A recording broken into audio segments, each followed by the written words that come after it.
నమస్తే అండి. నేను ఈరోజు ఇన్ఫర్మేషన్ చెప్పాలనుకుంటున్నాను. మనము ఇలా ఉన్నామంటే ఎవరి కారణమండి? రైతులండి. మనం ఇంత చక్కగా, ఆరోగ్యంగా ఉన్నామంటే రైతులు. రైతులు ఇంతలాగా పండిస్తున్నారు. వాళ్ళు పండించింది మన 5,000 నోటికి వెళుతుందంటే ఎవరండి? రైతులండి. మనం ఇంతలాగా ఉన్నామంటే రైతులు గొప్ప కారణం. రైతులు ఎప్పుడు బాగుండాలి, వాళ్ళకి ఎప్పుడైనా మంచి గిట్టుబాటు ధర రావాలని మనస్ఫూర్తిగా కోరుకుందామండి.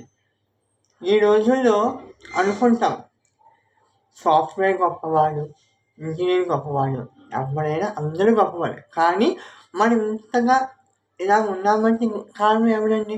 రైతులు. ఒక్కరోజు రైతు పండించకపోతే ఏమవుతుందని ఊహించుకోండి ఒకసారి. ఒక్కసారి ఊహించుకోండి. అలా మాట్లాడతాం. మనం కోటి రూపాయలు సంపాదించినా మనకు కావాల్సింది ఏమిటండి? ఆహారం. ఆహారం లేకపోతే ఆ కోటి సంపాదనలు సంపాదించిన ఏమిటండి? అందుకే రైతులు బాగుండాలి. రైతులు బాగుంటేనే మనము బాగుండాలండి. ఎప్పుడైనా సరే ప్రభుత్వము ముఖ్యంగా రైతులకి అందుబాటులో గిట్టుబాటు ధర ఉండాలి. వాళ్ళు రసాయనాలు చక్కగా పండించాలి. వాళ్ళకి అందుకునే గిట్టుబాటు ధర రావాలని మనము కోరుకున్నాం. ఎప్పుడైనా సరే మనం ఎప్పుడైనా సరే అన్నం తినేటప్పుడు దేవుడా నాకు ఇంతలాగా 5,000 నోటికి వెళుతుందంటే ఆ రైతులండి అని మనం దేవుడికి ప్రార్థించి రైతులు బాగుండాలి అని మనం ప్రార్థించి అప్పుడు తింటే బాగుంటుందండి. ఏమంటాడు? అంతే కదా, జై కిసాన్ జై కిసాన్.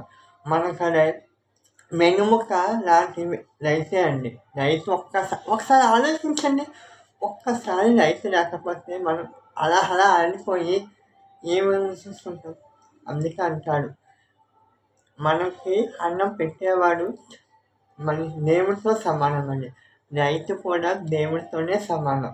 మనము పుట్టించేవాడు దేవుడు, మనకి పెంచేవాడు అమ్మ నాన్న, మనకి ఆహారం పెట్టేది రైతు. రైతు పండిస్తేనే ఆ ఫుడ్ ఎంతమందికండి, ఎంత లక్ష ఎంతమందికి వెళ్తుందండి ఆ ఫుడ్, ఆ ఆహారం ఎంతమంది చేతికి వెళ్తుంది? అంత కారణం ఏమండి? రైతే కదండి. రైతు దేవుడితో సమానం అండి. రైతులు బాగుండాలని మనస్ఫూర్తిగా కోరుకుందాము. రైతులు బాగుంటేనే మన వాళ్ళు. ఏ రైతు కూడా కన్నీరు పెట్టకూడదని మనం దేవుని ప్రార్థిద్దాం. నా ఛానల్ని సబ్స్క్రైబ్ చేయండి. మీకు తెలిసిన వాళ్ళకి కూడా like and comment, share and comment.